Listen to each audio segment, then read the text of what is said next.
If you're treating this like a diet, it's temporary. Your brain knows she's just doing this until the time's up. And then we're going back to the old stuff, right?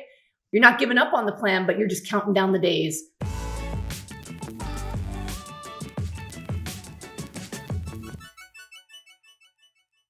I've done diets before, back when, before I knew how to do this.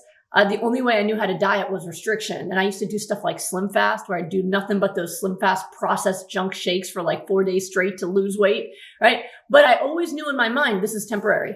I'm going to do this until I lose enough weight to fit in that dress. And then I'm going to go back to my old foods. And what would happen? I'd immediately go back to my old weight. In fact, I'd go worse than that because I starved myself and I would gain a couple extra pounds on top of it, right?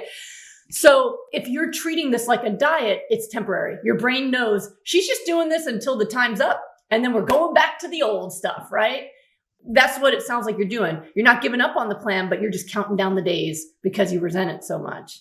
Versus this plan can give me everything I ever dreamed of. I could have my health back. That's a big deal. And when you do that, this becomes glorious. This becomes hopeful. This becomes beautiful, right? That's why I always tell people to kiss their smoothies. I always say, grab it and bless it. Like, thank you. Mwah! What? Thank you for giving me hope, for letting me have all the things I want. It did it for me.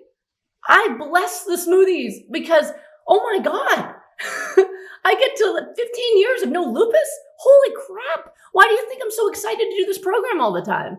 Because it's the best thing in the world when people like roast in here that I'm pain free. I cry with excitement every time because I know how joyous that is. This is the hope that you need to get what you truly want. So don't resent that. Allow yourself to bless it and get excited by it so that you can embrace it. What's holding you back from what you want are the foods that got you here, the habits that got you here, the thoughts that got you here. All of those behaviors that got you here, that's what you need to resent. You need to start embracing the stuff that actually gives you the hope in the life that you really do want.